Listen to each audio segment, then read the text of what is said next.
Seja muito bem-vindo! Hoje nós vamos trabalhar esquema e questões, um conteúdo denominado da traumatologia médico-legal, ok? Quando falamos traumatologia médico-legal, nós estamos falando o quê? Das energias provocadoras de lesão corporal e de morte, energias de ordem mecânica, energias de ordem física, energias de ordem química, energias de ordem físico-química, ok? Eu sou a professora Débora Bortã de Souza, né? E vou conduzi-los aqui neste agradável momento que nós vamos relembrar um conteúdo já estudado em aulas anteriores, ok? Então nós vamos relembrar, nós vamos ver os tópicos, né? Assuntos, na verdade, que já foram trabalhados com vocês irão relembrar e em seguida nós vamos fazer o quê? Nós vamos resolver algumas questões. Como este tema ele é mais extenso que os demais, nós não faremos em um único bloco, né? Conteúdo e questões. Nós faremos em 2 blocos. Então teremos traumatologia parte 1, só referente aos tópicos que já foram trabalhados, e traumatologia parte 2 fica então reservado para a resolução de questões. Vamos lá então? Peço gentilmente, humildemente que vocês me acompanhem. Vamos relembrar aí o que nós já estudamos, ok? Então olha só, vamos começar com energias de ordem química. Quando falamos em energias de ordem química, nós estamos falando o quê? De lesões corporais, estamos falando de morte, tá? Ocasionada por meio dos cáusticos e dos venenos. Então, olha só, energias de ordem química nos remete a cáusticos e venenos, tá? Então, os agentes cáusticos, nós temos o quê? De 2 ordens. Nós temos os ácidos e as bases. O efeito dos agentes cáusticos, eles são o seguinte, olha só. Nós temos efeito coagulante, tá? E o efeito liquefaciente. O efeito coagulante, né? É aquele que deixa aquela casca, aquela pele endurecida. E o efeito liquefaciente não é aquele que deixa o quê? Que deixa aquela ferida aberta, mais profunda, tá? Não se esqueçam, isso aqui é muito importante, cai em questão de concurso. Vitriolagem. Vitriolagem é a designação para as queimaduras, para as lesões causadas por agentes cáusticos. A vitriolagem, ela foi objeto de questão da última prova, agora no meio do ano, em 2016, da CESP, sim. A CESP cobrou essa situação aqui, ó, da vitriolagem. Então, vitriolagem é a designação para queimaduras, para lesões causadas o quê? Por agentes cáusticos, ok? Então, vamos lá. Seguindo, a natureza jurídica das lesões provocadas por cáusticos ou venenos, elas podem ter origem criminosa, origem acidental e origem suicida, tá? E o veneno, né, o cáustico não, os cáusticos não, mas os venenos, eles percorrem o quê? Percorrem um caminho no organismo da vítima.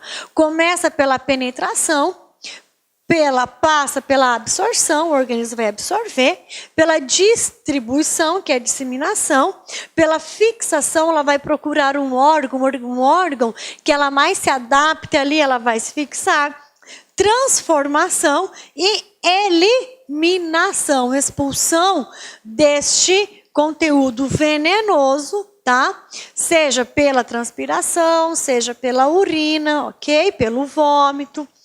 Vamos lá. As situações apresentadas na ingestão de veneno. Quando uma vítima ingere veneno, seja de maneira acidental, seja suicida, seja criminosa, ela pode apresentar mitridatização ou mitridadismo, tá? Que é o quê?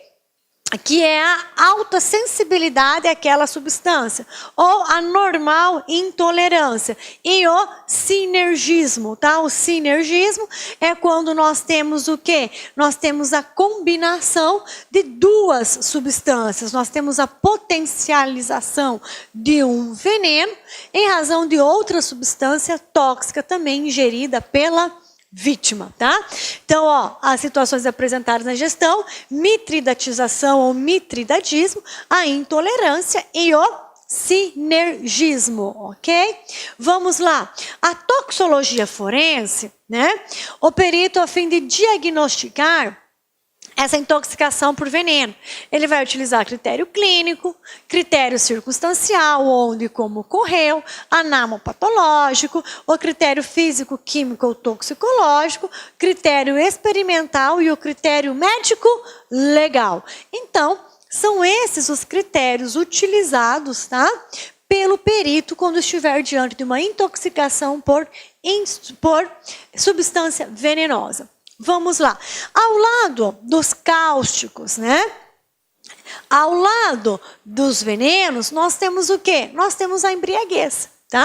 Nós temos várias espécies de embriaguez. A embriaguez culposa, voluntária, acidental, caso fortuito, força maior, pré-ordenada, habitual e patológica. Tá? Então, quando nós falarmos em embriaguez, nós temos o quê? Nós temos essas espécies aqui de embriaguez, ok? Lembrando que a pré-ordenada é quando a gente se embriaga para criar coragem e praticar uma conduta criminosa. Pois bem, agora deixamos as energias de ordem química e já migramos para as energias de ordem mecânica.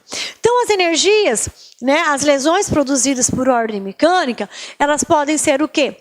Perfurantes, cortantes, contundentes, então perfurantes, cortantes, contundentes, pérfuro-cortantes, pérfuro-contundente e corto-contusa, contusa, tá? Então, as lesões produzidas, né, por instrumentos, né, de ordem mecânica, são essas que nós apresentamos.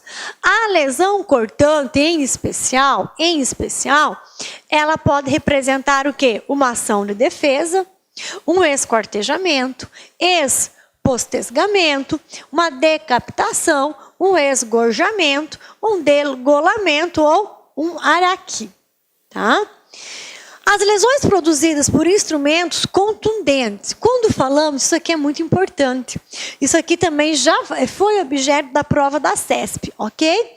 Quando falamos em instrumento contundente, nós temos o meio ativo, o meio passivo e o meio misto. O meio ativo, o meio passivo e o meio misto diz respeito ao quê? Diz respeito à movimentação do objeto que atinge a vítima. Se a vítima está parada e o objeto em movimento, nós temos o quê? Um meio ativo. A vítima está parada e um carro lhe atropela. A vítima está parada, aguardando o semáforo fechar para atravessar na faixa. O carro vem e atinge essa vítima. Meio ativo, tá? O objeto agressor em movimento e a vítima parada. Meio passivo é o contrário. O objeto responsável pela lesão parado e a vítima em movimento. O agressor empurra a vítima contra uma grade pontiaguda, né? É o meio passivo. E o meio misto, quando os dois se encontram, tanto o objeto responsável pela lesão quanto a vítima, os dois em movimento se encontram, tá?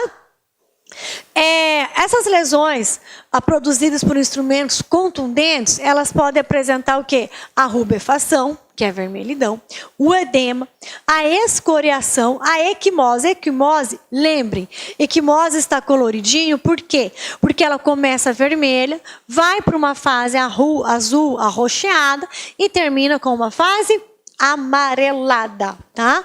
Ainda temos hematomas, luxação e fratura. Todas essas situações são decorrentes do quê? De lesões provocadas por instrumento contundente, que pode ser um meio ativo, um meio passivo ou um meio misto. Tá?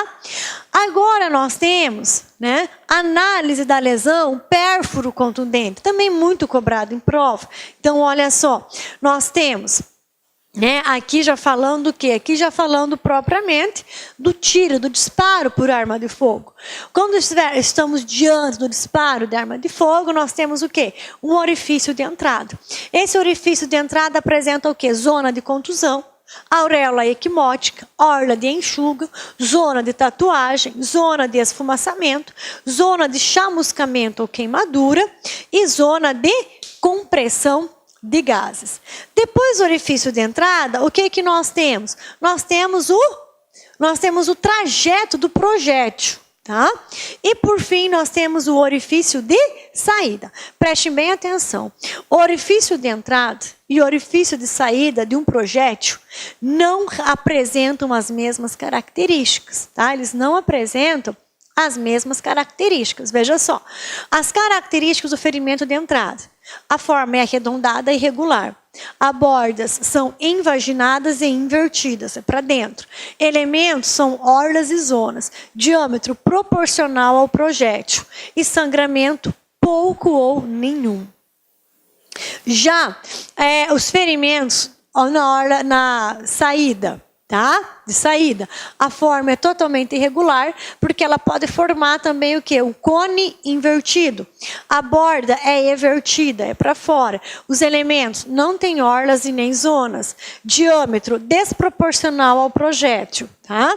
E sangramento presente sempre e em maior quantidade, tá? Agora nós temos outra espécie de energia.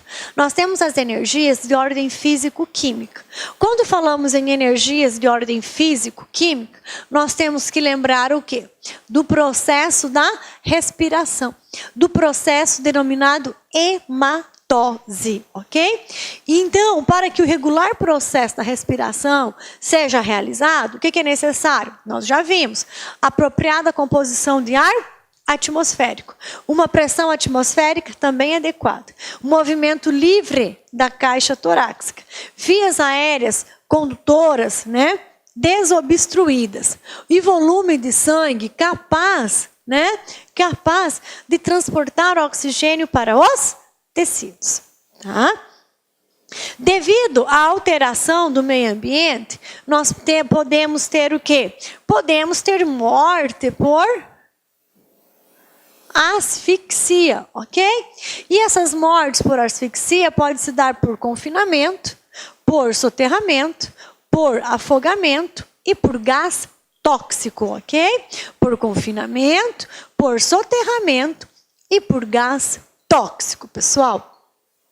Agora, devido à força mecânica, né? Essa asfixia pode se dar por enforcamento, por estrangulamento ou por esganadura. Lembre, enforcamento e estrangulamento, a presença de laços, cordas, tá?